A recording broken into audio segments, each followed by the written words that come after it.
बड़ी खबर इस वक्त आपको बता रहे हैं कि 31 मई तक देश में लॉकडाउन बढ़ाया जा सकता है। लॉकडाउन केंद्र सरकार ने 31 मई तक बढ़ाया जा सकता है, ऐसा माना जा रहा है। थोड़ी देर में इसकी नई गाइडलाइंस जारी होंगी और 14 दिन का ये लॉकडाउन 4.0 होगा। 31 मई तक देश में लॉकडाउन बढ़ाया जा सकता है। तो ये बड़ी खबर इस वक्त निकल कर सामने आ रही है, लेकिन अभी यह संभावना है कि ये बढ़ाया जा सकता है 31 मई तक। इसका स्वरूप क्या होगा, क्या छूट मिलेगी, क्या गाइडलाइंस होंगी, ये सारी चीज़ें कुछ ही देर में साफ होने वाली हैं। तो 31 मई तक देश में लॉकडाउन बढ़ाया जा सकता है, ऐसी जानकारी निकलकर सामने आई। केंद्र सरकार ने 31 मई तक लॉकडाउन बढ़ाए जाने के को लेकर कुछ तैयारियां की हैं। शंकर हमारे सहयोगी हमारे साथ फोन लाइन पे जुड़े हुए हैं, उनसे बात करते हैं। कब तक शंकर ये लॉकडाउन 4.0 जो है इसके बारे में जानकारी दे दी जाएगी, और क्या ये 14 दिन तक जो लॉकडाउन बढ़ाया जाएगा इसका स्वरूप भी पहले जैसा होगा या कुछ बदलाव? देखिए, 17 मई का पहले ही तारीख मुकर्रर की गई थी कि 17 मई तीसरे लॉकडाउन का जो आखिरी वक्त होगा, लेकिन अब इस मामले में गृह मंत्रालय के हमारे सूत्र बता रहे हैं कि अब ये 31 मई तक की जो तारीख है लगभग उसके लिए मुकर्रर कर दिया गया है। यानी कि अब लॉकडाउन जो है वो बढ़ा दिया गया है, 31 मई तक के लिए इस अवधि को बढ़ाया जा रहा है। और लेकिन इस मामले में जो अभी तक इंतजार किया जा रहा था, गृह मंत्रालय इस मामले पर औपचारिक तौर पर आज ऐलान करेगी, लेकिन हमारे सूत्र बता रहे हैं कि अब इस मामले में कोई औपचारिक तौर पर ऐलान नहीं होगा और इस मामले में जो लिखित तौर पर जो है जानकारी वो दे दी जाएगी। और जिस तरह से प्रधानमंत्री मोदी तीसरे लॉकडाउन के वक्त में भी अनाउंस किए थे, लेकिन आज प्रधानमंत्री मोदी के द्वारा कोई अनाउंसमेंट नहीं होगी। लेकिन जिस तरह से अनाउंसमेंट की अगर बात करें, जिस तरह से अगर पहले जिस तरह से नियम कानून बनाए गए थे, तो उस नियम कानून में अगर कोई तब्दीली होती है तो निश्चित तौर पे 1-2 दिनों के बाद इस मामले पर औपचारिक तौर पे बयान दिया जाएगा। यानी शंकर यानी हम ये कह सकते हैं कि ये लॉकडाउन पार्ट 3 जो चल रहा था इसको एक्सटेंड किया गया, पार्ट 4 अलग से नहीं लाया गया, इसी को एक्सटेंड करने वाली बात है। निश्चित तौर पे अब लॉकडाउन पॉइंट 4 कहा जा सकता है, क्योंकि ये चौथा चरण जो है उसकी औपचारिक तौर पर शुरुआत आज से माना जा सकता है। इस मामले में आज सुबह से ही गृह मंत्रालय में काफी महत्वपूर्ण बैठक भी चल रही थी और ऐसा ख्याल लग रहा था कि आज जो है इस मामले में आज खुद प्रधानमंत्री आज हो सकता है आज बयान दे सकते हैं। लेकिन आज गृह मंत्रालय में काफी देर तक महत्वपूर्ण बैठक चलने के बाद इस मामले पर लगभग इस बात पर मुहर लग चुकी है कि अब जो चौथा चरण है इस लॉकडाउन का वो उसको शुरुआत जो है वो हो चुकी है। और इस मामले में जो अगर नियम कानून में अगर कुछ किया जाएगा या बदलाव किया जाएगा तो इस मामले में कल इस मामले की औपचारिक तौर पर जानकारी दी राज्यों को गृह मंत्रालय की तरफ से जानकारी दे दी जाएगी। ठीक है, शुक्रिया शंकर आपका इस जानकारी के लिए। और चलिए अब देखते हैं 15 शहर 15 रिपोर्ट। सियासी अटकलों का दौर एक बार फिर तेज हो गया है। ये अटकलें मुख्यमंत्री शिवराज सिंह चौहान के अचानक बीजेपी प्रदेश मुख्यालय पहुंचने से शुरू हुई हैं। दरअसल मुख्यमंत्री शिवराज सिंह चौहान आज दोपहर अचानक बीजेपी प्रदेश मुख्यालय पहुंचे। वहां उन्होंने प्रदेश संगठन महामंत्री सुहास भगत से मुलाकात की। हालांकि जिस वक्त मुख्यमंत्री शिवराज सिंह चौहान प्रदेश मुख्यालय पहुंचे उस वक्त बीजेपी प्रदेश अध्यक्ष वीडी शर्मा वहां मौजूद नहीं थे। ये माना जा रहा है कि मुख्यमंत्री शिवराज सिंह चौहान ने संगठन महामंत्री सुहास भगत से उपचुनाव को लेकर अहम चर्चा की है। साथ ही साथ संभावित मंत्रिमंडल विस्तार को लेकर भी दोनों के बीच चर्चा होना बताया जा रहा है। इससे पहले मुख्यमंत्री शिवराज सिंह चौहान न्यूज़ 18 के साथ खास बातचीत में ये कह चुके हैं कि मध्य प्रदेश में 17 मई के बाद शिवराज मंत्रिमंडल का विस्तार होना तय है। लॉकडाउन 3.0 अब खत्म होने को है। लॉकडाउन 4.0 का स्वरूप किस तरीके से होगा, भोपाल में क्या तैयारी है, इसको बात करने के लिए हमारे साथ भोपाल कलेक्टर तरुण पिथोड़े जी मौजूद हैं। सर, अब तो 4.0 की शुरुआत हो रही है, क्या तैयारी है? तैयारी पूरी है और जो निर्देश हैं सर, वैसे क्या लगता है आपको, क्योंकि भोपाल में तो लगातार संख्या बढ़ रही है? भोपाल में लगातार संख्या बढ़ रही है, लेकिन एक स्टेबिलिटी है और दूसरा कुछ एरियाज़ हैं जहाँ से केसेस आ रहे हैं। बाकी आइसोलेटेड एरियाज़ कहीं कहीं से कुछ एरियाज़ में केसेस आते हैं तो उनको तत्काल कंटेन कर लिया जा रहा है। यहाँ पे भी जो है घनत्व बहुत ज़्यादा है आबादी का, उसके कारण कुछ केसेस आ रहे हैं लगातार और वो भी कम हो जाएंगे क्योंकि बहुत सारे लोगों को शिफ्ट किया है और उस चेन को हम लोग ब्रेक कर रहे हैं। सर, बफर जोन भी बनाने की बात कही जा रही है कि 1 से 2 किलोमीटर तक के दायरे को बफर जोन ऑलरेडी बना हुआ है, ये आप देखते हैं जिसके अंदर खड़े हुए हैं, ये बफर है और इसके अंदर कंटेनमेंट एरियाज है।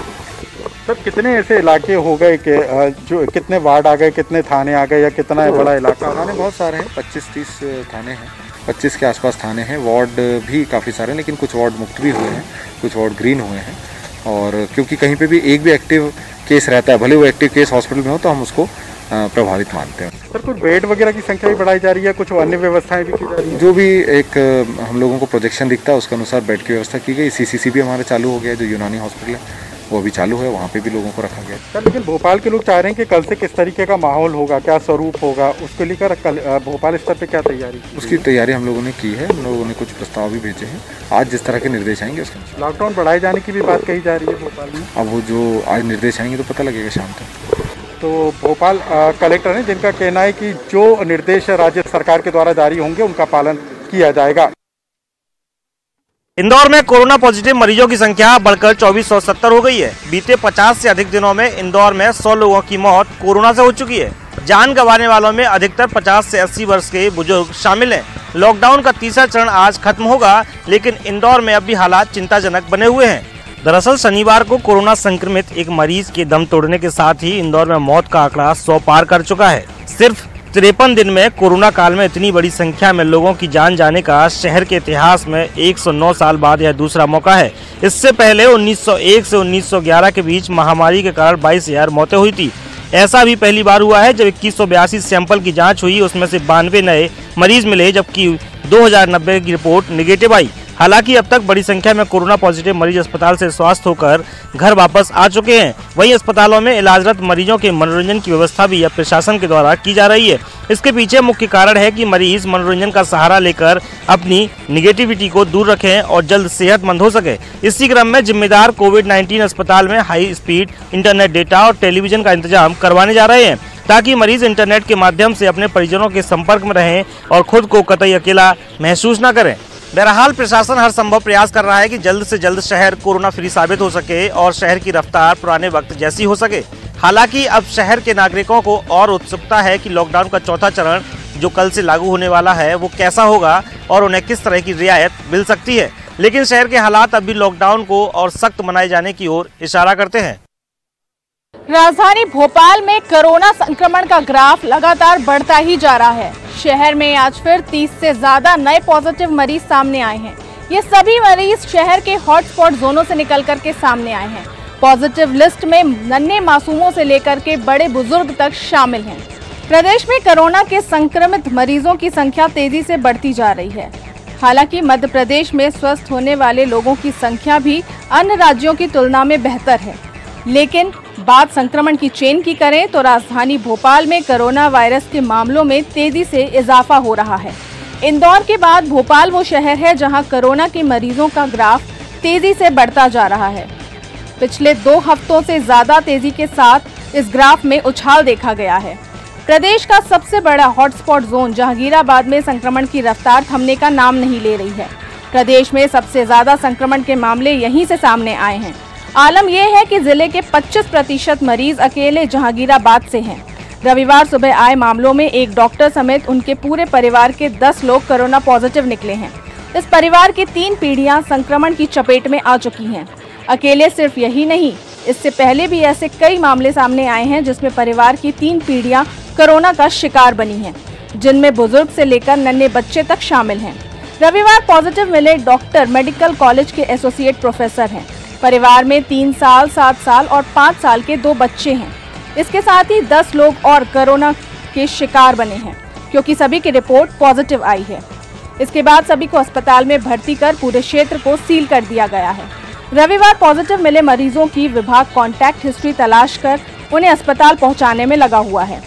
ऐशबाग और मंगलवारा में भी रविवार 4 नए कोरोना के मामले सामने आए हैं। वहीं जानकारी मिली है कि एक पुलिसकर्मी भी कोरोना पॉजिटिव निकला है। कुवैत से लौटे 240 प्रवासी भारतीयों में से 16 की सेहत शनिवार को बिगड़ गई थी। इन मरीजों को सेना ने जांच और ट्रीटमेंट के लिए हमीदिया अस्पताल रेफर किया था। मेडिकल जांच के बाद 10 को अस्पताल के कोविड वार्ड में भर्ती किया गया है। इससे अस्पताल में भर्ती कोरोना संदिग्ध मरीजों की संख्या अब 16 पर पहुंच गई है। इससे पहले कुवैत से लौटे 6 कोरोना संदिग्ध को इलाज के लिए शुक्रवार को अस्पताल में भर्ती कराया गया था। लॉकडाउन का तीसरा चरण राजधानी भोपाल के लिए सबसे खतरनाक रहा। इस फेज में सबसे ज्यादा संक्रमितों की संख्या बढ़ती गई, वहीं मौत का आंकड़ा भी 18 पर पहुंच गया। सैंपलिंग तो की गई लेकिन पॉजिटिव के आंकड़ों पर लगाम नहीं कसी गई। प्रशासन अब लॉकडाउन 4 को लेकर के अपनी कमर कस चुका है ताकि इन पॉजिटिव केसों की संख्या पर लगाम कसी जा सके और संक्रमण की चेन को रोका जा सके। उज्जैन शहर में एक बार फिर कोरोना संक्रमित मरीजों का आंकड़ा बढ़ा है और इस बार जो है कोरोना विस्फोट की तरह सामने आया है। चूंकि जो देर रात बुलेटिन जारी हुआ उसमें साफ तौर पर बताया गया है कि कुल 33 मरीज एक साथ यहां पर उज्जैन शहर में संक्रमित मिले हैं। हालांकि बताया यही जा रहा है कि ये जो 33 मरीज हैं इनमें से 27 ऐसे मरीज हैं जो 2 परिवार से आते हैं। उज्जैन में इसके अलावा साथ में ही 15 कंटेनमेंट एरिया बढ़ाए गए हैं और जिस तरह से लगातार जो है संक्रमित मरीजों का आंकड़ा लगातार बढ़ते जा रहा है, इसके बाद जो है स्वास्थ्य विभाग का साफ तौर पर कहना है कि जो सर्वे लगातार किया जा रहा है उसकी वजह से ये बड़ा आंकड़े लगातार दिखाई दे रहे हैं और आने वाले दिनों में ये आंकड़े अभी और भी बढ़ सकते हैं। फिलहाल जो है संक्रमित इलाकों को यहाँ पर कंटेनमेंट एरिया में यहाँ पर तब्दील किया जा रहा है और इसके अलावा अगर बात करें यहाँ पर स्वास्थ्य विभाग की, तो स्वास्थ्य विभाग भी अपनी ओर से जल्द ही यहाँ पर इसको काबू पाने की बात कर रहा है और ये भी कह रहा है कि जो बड़े आंकड़े सामने दिखाई दे रहे हैं इससे आम लोगों को पैनिक होने की जरूरत नहीं है, क्योंकि जल्द से जल्द इस पर काबू पा लिया जाएगा। बुरहानपुर में कोरोना ने एक परिवार को अपनी आगोश में ले लिया। कोरोना के कारण छनवाड़ा निवासी सोनकर परिवार उजड़ गया। दरअसल इस परिवार के युवा और पेशे से टेक्नीशियन राहुल सोनकर एक अनजान कोरोना संक्रमित व्यक्ति के संकट में आ गए। इसके बाद एक ही हफ्ते में उनकी मां और पिता की मौत हो गई। जांच के बाद राहुल, उनकी बहन, जीजा और माता कोरोना पॉजिटिव पाए गए। राहुल सोनेकर भी कोरोना की जंग लड़ते हार गया और उनकी भी मौत हो गई। राहुल सोनकर के अंतिम संस्कार में उनके परिवार का कोई भी व्यक्ति शामिल नहीं हुआ। ऐसे में नगर निगम के सहायक आयुक्त मोहम्मद सलीम खान और उनकी टीम ने राहुल सोनकर का अंतिम संस्कार करके मानवता की मिसाल पेश की। जबलपुर में कोरोना पॉजिटिव मरीजों की संख्या 177 हो गई है। रविवार को आई 46 सैंपल्स में से 2 पॉजिटिव मरीज पाए गए। वहीं स्वस्थ होने वालों की संख्या 95 है। कोरोना के खिलाफ जारी जंग में संस्कारधानी में हालात सुधर रहे हैं। 2 पॉजिटिव मरीज बढ़ने के बाद आंकड़ा 177 पर पहुंच गया है, जबकि 95 लोग स्वस्थ हो चुके हैं। शाहपुरा तहसील के स्वास्थ्य केंद्र में कार्यरत लैब टेक्नीशियन के पॉजिटिव पाए जाने के बाद दहशत का माहौल है। इसमें सबसे बड़ी समस्या यह है कि लैब टेक्नीशियन ने 57 गर्भवती महिलाओं के सैंपल भी लिए थे, जिससे उनमें भी संक्रमण का खतरा पैदा हो गया है। बहरहाल प्रशासन के निर्देश पर लैब टेक्नीशियन के संपर्क में आने वाले सभी लोगों को होम क्वारंटाइन कर दिया गया है। साथ ही सिम्टम्स वाले लोगों के सैंपल लेने की गति बढ़ा दी गई है। लॉकडाउन 3 में थोड़ी ढील दी गई थी। अब लॉकडाउन 4 में इस ढील को बढ़ाने का प्रयास किया जा रहा है, जिससे कि आर्थिक गतिविधियां भी सामान्य हो सकें और लोगों को आसानी से उनकी दैनिक उपयोग की वस्तुएं मिल सकें। महाराष्ट्र से लौट रहे एक ही परिवार के 4 लोग दर्दनाक सड़क हादसे का शिकार हुए। महाराष्ट्र से अपनी ससुराल से लौट रहे 32 वर्षीय कमल अपने परिवार में अपनी पत्नी और 4 बच्चों के साथ अपने ग्राम साकड़ के लिए लौट रहा था। इसी दरमियान मंदसौर से तमिलनाडु की ओर जा रहा ट्रक टैंकर अचानक अनियंत्रित हुआ और बाइक सवार कमल और उसके परिवार पर जा गिरा, जिससे घटनास्थल पर ही कमल, उसकी पत्नी नूरजा और 2 बेटियों ने दम तोड़ दिया। वहीं कमल की 2 अन्य बेटियों की हालत अभी नाजुक बनी हुई है। दोनों बेटियों का उपचार सेंधवा के सिविल अस्पताल में चल रहा है। घटना में टैंकर चालक भी घायल हो चुका है। बताया जा रहा है कि दोनों पति पत्नी अपने 4 बच्चों के साथ महाराष्ट्र स्थित पानखेड़ अपने ससुराल से ग्राम साकड़ के लिए लौट रहे थे। उसी दौरान वो हादसे का शिकार हुए। एमपी और यूपी बॉर्डर पर मजदूरों का महासंग्राम जारी है। देर रात मजदूरों ने यूपी बॉर्डर में घुसने का प्रयास किया। जवाब में पुलिस ने उन पर लाठीचार्ज किया। इस पूरे लाठीचार्ज में कई मजदूर घायल हो गए। जवाब में मजदूरों ने भी पथराव किया। हालांकि काफी मशक्कत के बाद मजदूरों को वहां से जाना पड़ा। पूरे देश भर से मजदूर पलायन कर रहे हैं। मध्य प्रदेश और उत्तर प्रदेश की बॉर्डर पर भी लगातार मजदूरों का हुजूम उमड़ता जा रहा है। देर रात उत्तर प्रदेश की सीमा पर मजदूरों ने हंगामा किया और बैरिकेड तोड़कर यूपी की सीमा में जाने का प्रयास किया, मगर जवाब में उन्हें लाठियां खाना पड़ी। मजदूरों ने भी पथराव किया। हालांकि मजदूरों को थक हार कर वापस बैठ जाना पड़ा। सुबह फिर मजदूरों ने हंगामा किया और बैरिकेड्स तोड़कर यूपी की सीमा में प्रवेश कर लिया। हालांकि यूपी सरकार और मध्य प्रदेश सरकार की अगर बात करें तो दोनों ही सरकार लगातार मजदूरों के लिए कोशिशें कर रही हैं, मगर मजदूर संख्या से अधिक सीमाओं पर पहुंच रहे हैं। अब सरकारें लगातार इन मजदूरों को मनाने में जुटी हैं, क्योंकि इसके पहले एक ट्रक दुर्घटना में काफ़ी मजदूरों की मौत हो गई थी। उसके बाद यूपी सरकार ने ट्रकों से आ रहे मजदूरों पर रोक लगा दी थी। उन्होंने उसके बाद दर्जनों बस का इंतजाम किया, मगर मजदूर संख्या से ज़्यादा थे और बसों में नहीं आ पाए, जिसके चलते भी मजदूरों ने काफ़ी नाराज़गी व्यक्त की और हंगामा किया। हालांकि अब मजदूरों ने बैरिकेड्स तोड़े और यूपी की बॉर्डर में प्रवेश कर लिया। अब मध्य प्रदेश सरकार और यूपी सरकार इसी संकट में है कि इन मजदूरों को कैसे अपने घरों तक पहुँचाया जाए। देर रात हुए लाठीचार्ज के जवाब में मजदूरों ने सुबह से फिर हंगामा किया और बैरिकेड्स तोड़कर यूपी की बॉर्डर में प्रवेश कर लिया। हालांकि इससे पहले यूपी सरकार ने तकरीबन 10,000 लोगों को लाने के लिए दर्जन भर बसों का इंतजाम किया था, मगर मजदूर ज़्यादा थे। हालांकि अब दोनों ही राज्यों के प्रशासन लगातार मजदूरों के लिए प्रयास कर रहे हैं, मगर फिर भी बॉर्डर पर तनाव की स्थिति बनी हुई है। सरकार ने दूसरे राज्यों से पहुंचने वाले श्रमिकों के लिए बसों की व्यवस्था की है। तमाम श्रमिकों को बस से रवाना किया जा रहा है। उनके लिए आपको बता दें कि व्यवस्था यहां पर की गई है और आपको बता दें कि ये मजदूर जो है पिछले कई साल जगहों से पैदल चलते हुए आ रहे हैं और उनके लिए ये तमाम बसों की व्यवस्था की गई है। जिस तरह से आप देखेंगे कि पूरी बसों की लाइन जो है ये रायपुर के टाटीबंध इलाके में लगी हुई है और प्रदेश के मजदूर अगर यहाँ पर पहुँचते हैं तो उन्हें पैदल अपने घरों तक ना जाना पड़े, इसके लिए पूरी व्यवस्था यहाँ पर की गई है। जितने भी मजदूर आ रहे हैं उनके दूसरे राज्यों से पहुँचने जाने की भी यहाँ पर व्यवस्था की गई, उनको बॉर्डर तक के भी छोड़ा जा रहा है। तो कुल मिला करके सरकार की मंशा है कि मजदूरों को किसी भी तरह की दिक्कत ना हो और यही आपको देखने को मिल रहा है, जहाँ पे ये तमाम मजदूरों को जो है बसों के जरिए रवाना किया जा रहा है। इनका सफर काफी मुश्किल हो चला था, क्योंकि जितने भी मजदूर यहाँ पर पहुंचे हुए थे उनके लिए ये सफर इतना कष्टदायी था, कई बार पैदल चलते हुए, कई बार ट्रक में सवार होते हुए ये छत्तीसगढ़ तक के पहुंचे हैं। लेकिन सरकार द्वारा अभी बसों की व्यवस्था की गई है और उनके गृह जिले में इन तमाम बसों को रवाना किया जा रहा है। पूर्व मुख्यमंत्री अजीत जोगी की हालत अभी गंभीर बनी हुई है। डॉक्टर्स लगातार उन पर नजर बना के रखे हुए हैं, लेकिन उनकी हालत अभी पूरी तरह से ठीक नहीं हो रही है। जिस तरह से लगातार डॉक्टर उन पर नजर बना के रखे हुए हैं और उन पर जिस तरह से उनका मेडिकल बुलेटिन जो जारी हो रहा है उसमें यही बताया जा रहा है कि उनकी हालत अभी गंभीर है और जिस तरह से उनका दिमाग काम नहीं कर रहा है, तो उस दिमाग को काम करने के लिए भी कई न्यूरोलॉजिस्ट उनके संपर्क में हैं। डॉक्टर्स लगातार उन पर नजर बनाए हुए हैं कि जिस तरह से उनका दिमाग काम करे, लेकिन उनका दिमाग अभी अजीत जोगी का काम नहीं कर रहा है। इसीलिए लगातार सिंगापुर से और कल जिस तरह से बेंगलुरु से के डॉक्टर जो न्यूरोलॉजिस्ट हैं उनसे संपर्क किया गया है। संपर्क करने के बाद जो बेंगलोर के डॉक्टर हैं उनका साफ तौर से कहना है कि जो दवाएं अभी दी जा रही हैं उनके दिमाग को जागृत करने के लिए, वो लगातार उनको दी जानी चाहिए।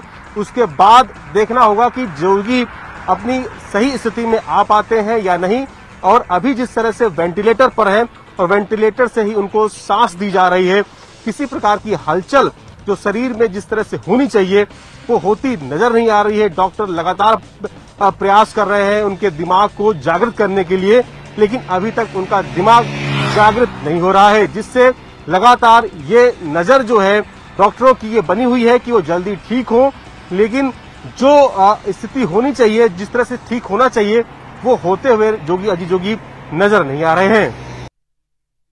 ग्रीन जोन में शामिल बालोद जिले में 72 घंटे के भीतर 4 नए कोरोना के मरीज आने के बाद अब स्थानीय तौर पे खलबल ही तो वहीं प्रदेश भर में हलचल मच गई है कि आखिरकार छत्तीसगढ़ में ऐसा क्यों होता है कि जब जब लॉकडाउन की समाप्ति होने को रहती है उसी वक्त नए मरीज आते हैं। पहला लॉकडाउन जब समाप्त होने का था तब छत्तीसगढ़ में जमातियों के कोरोना पीड़ितों की संख्या में जुड़ने के बाद मामला और अधिक बिगड़ा। दूसरे लॉकडाउन की समाप्ति के समय में भी प्रवासी मजदूरों के जुड़ने से यह संख्या बढ़ के 50 के पार पहुंच गई। तो अब तीसरा लॉकडाउन की समाप्ति के ठीक पहले छत्तीसगढ़ में ग्रीन जिलों से नए मामले के आने के बाद मामला गंभीर होता नजर आ रहा है। दरअसल स्वास्थ्य मंत्री टीएस सिंहदेव ने पहले ही इस बात की ओर इशारा किया था कि जब मजदूरों की वापसी शुरू होगी तब हमको और अधिक सतर्क रहना पड़ेगा और हाल फिलहाल में जितने भी नए मामले आए हैं सभी प्रवासी मजदूर हैं या उनके संपर्क में आए हुए व्यक्ति हैं। बहरहाल देखना होगा कि इस गंभीर और बड़ी चुनौती से सरकार कैसे निपटती है और कब छत्तीसगढ़ कोरोना मुक्त राज्य बनने में कामयाब होता है, क्योंकि ऐसा 3 बार मौका आया कि ऐसा लगा कि छत्तीसगढ़ अब कोरोना मुक्त राज्य हो जाएगा, मगर तीनों ही बार संख्या अचानक से बढ़ी और ये पीड़ितों की जो संख्या अपने आप में बताने के लिए काफ़ी है कि हालांकि छत्तीसगढ़ राज्य 7 राज्यों से घिरा हुआ हो, लेकिन फिर भी 69 की संख्या बताने के लिए काफ़ी है कि छत्तीसगढ़ में अब भी स्थिति नियंत्रण में है। लेकिन ये नियंत्रण सदा और आगे भी बरकरार रहे, इसलिए आवश्यक है कि जिस तरह से बीजेपी ने भी मांग की है कि सभी प्रवासी मजदूरों की जाँच होनी चाहिए और जाँच के आधार पर ही आगे की रणनीति तय होनी चाहिए, तो सच में जानकार भी ये कहते हैं कि जितने भी लोग छत्तीसगढ़ आए उन सभी की जांच हो, तभी जाके इस भयानक संक्रमण पे ब्रेक लग सकता है और छत्तीसगढ़ कोरोना मुक्त राज्य बन सकता है।